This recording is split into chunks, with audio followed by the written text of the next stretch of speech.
လို့စင်လာလုံးသူကိုဘလို့ချစ်ခဲ့တယ်လဲမင်းပြရဲ့လား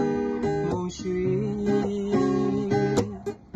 မင်းရဲ့ချီတဲ့များဟာ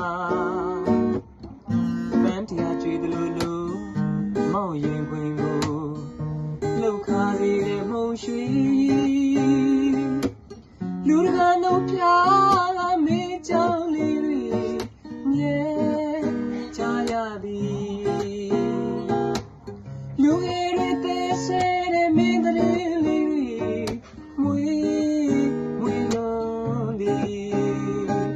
အော်တရီကြည့်တဲ့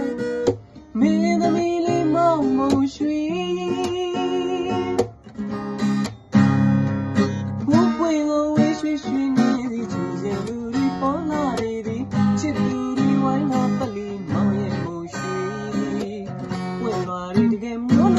သိသိခဲ့တာပန်းလာမှုရှိဒီနေ့ခါစီကပြတဲ့တူသည်ကံဝေးဆံမဖွဲဘူးသည်အချင်းတစ်ပုတ်ပမာကြီးတွေ့ရမြဲတမ်းမဲ့တိုက်ဆိုင်သည့်အမှန်သွားတဲ့မောင်မှုရှိကဘာကိုချစ်တွေ့ရောများနေဒီပါတွင်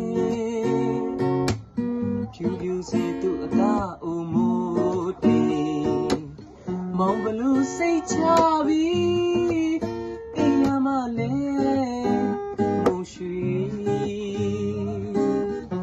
မင်းရဲ့မမြဝန်းတွေပြုရှင်ပြန်ဆိုင်ကမကြည့်နိုင်သူရဲ့ပါကောင်းကိုလိုက်ပြီးမုံရွှေဆန္ဒရှိသခင်မနဲ့ဦးဆုံးကျူပမာအလံဝေလုံးသည်ကြည်လျာမေမွားကဒုက္ခလမ်းမှာပြီးအေးချမ်းသည်အော်ပရိကြည်တဲ့မင်းသမီးလေးမောင်မုံရွှေ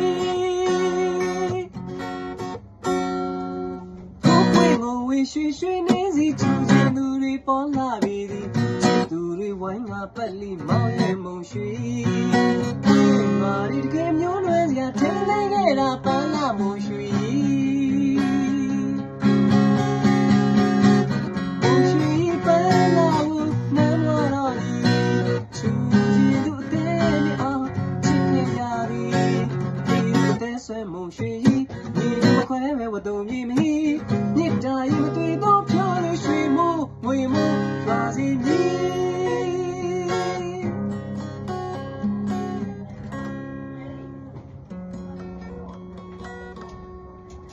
တော်ရအောင်ပြီးသွား